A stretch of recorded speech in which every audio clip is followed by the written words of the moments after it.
ദൈവത്തിന്റെ പേരിൽ സർക്കാർ ഭൂമി കൈയേറുന്നത് ശരിയാണോ? അത്തരം അനധികൃത നിർമ്മാണങ്ങൾ, അതിന് ക്ഷേത്രമായാലും പള്ളിയായാലും, അധികൃതർ പൊളിച്ചു മാറ്റുമ്പോൾ ചിലരെങ്കിലും നെറ്റി ചൊളിക്കാറുണ്ട്. എന്നാൽ അതിനു മുൻപ് നമ്മൾ ചോദിക്കേണ്ട ഒരു ചോദ്യമുണ്ട്. പൊതുജനത്തിന് അവകാശപ്പെട്ട സർക്കാർ ഭൂമിയിൽ അതിക്രമിച്ചു കയറിയ ആരാധനാലയങ്ങൾ പണിയുന്നത് നിയമപരമായി ശരിയാണോ?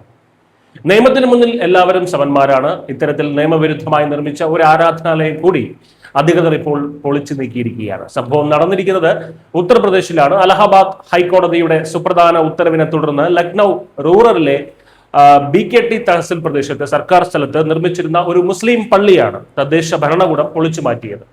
ഇന്നലെ രാത്രി വൈകി വൻ പോലീസ് സന്നാഹത്തോടെ സ്ഥലത്തെത്തിയ ഉദ്യോഗസ്ഥ സംഘം 2 ബുൾഡോസറുകളുടെ സഹായത്തോടെ പള്ളി പൂർണ്ണമായും പൊളിച്ചു നീക്കുകയായിരുന്നു. പൊളിക്കൽ നടപടികൾക്കിടെ അനിഷ്ട സംഭവങ്ങൾ ഒഴിവാക്കുന്നതിനായി പ്രദേശത്ത് വൻ പോലീസ് സേനയെ മുൻകരുതലായി വിന്യസിച്ചിരുന്നു.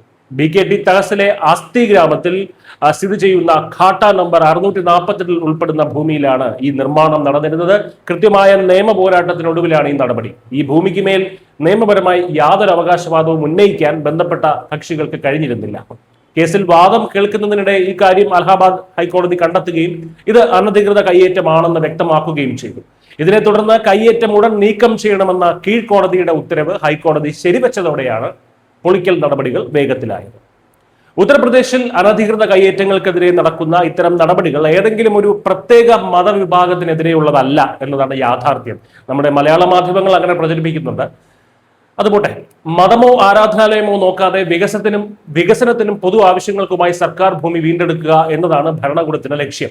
ഇതിന് ഉദാഹരണമാണ് അടുത്തിടെ സീതാപൂരിൽ നടന്ന നടപടികൾ. അനധികൃതമായി നിർമ്മിച്ച ഒരു പള്ളി സീതാപൂർ ലഹർപൂർ പ്രദേശത്ത് അധികൃതർ പൊളിച്ചു മാറ്റുന്നതിന് തൊട്ട് മുൻപുള്ള ദിവസമാണ് സീതാപൂരിലെ തന്നെ ചുങ്കി ചൌക്കിന് സമീപം ഉണ്ടായിരുന്ന 25 വർഷം പഴക്കമുള്ള ദുർഗാക്ഷേത്രവും വികസന പ്രവർത്തനങ്ങൾക്കും റോഡ് വീതി കൂട്ടുന്നതിനുമായി അധികൃതർ യാതൊരു വിട്ടുവീഴ്ചയുമില്ലാതെ പൊളിച്ചു നീക്കിയത്. സർക്കാർ ഭൂമിയിലുള്ള നിർമ്മാണം, അതിപ്പോ ക്ഷേത്രമായാലും പള്ളിയായാലും നടപടി ഉണ്ടാകുമെന്ന കൃത്യമായിട്ടുള്ള സന്ദേശമാണ് ഈ 2 സംഭവങ്ങളും നൽകുന്നത്. കോടതി ഉത്തരവുകൾ അക്ഷരം പ്രതി നടപ്പിലാക്കാനും പൊതുഭൂമി സംരക്ഷിക്കാനുമുള്ള യോഗി സർക്കാരിന്റെ ഈ നീക്കം വരും ദിവസങ്ങളിൽ കൂടുതൽ ശക്തമായി തുടരുമെന്നാണ് ഉദ്യോഗസ്ഥർ നൽകുന്ന സൂചന. നിയമവിരുദ്ധമായ നിർമ്മാണങ്ങൾക്കെതിരെ ബുൾഡോസർ നടപടികൾ ഇനിയും തുടരുമെന്ന് ഭരണകൂടം വ്യക്തമാക്കിയിട്ടുണ്ട്. മതത്തിന്റെ പേരിലായാലും നിയമം ലംഘിച്ചുള്ള കയ്യേറ്റങ്ങൾ വെച്ച് പൊറുപ്പിക്കില്ല എന്ന വ്യക്തമായ സന്ദേശമാണ് ഇതിലൂടെ സർക്കാർ നൽകുന്നത്. News desk Malayalam.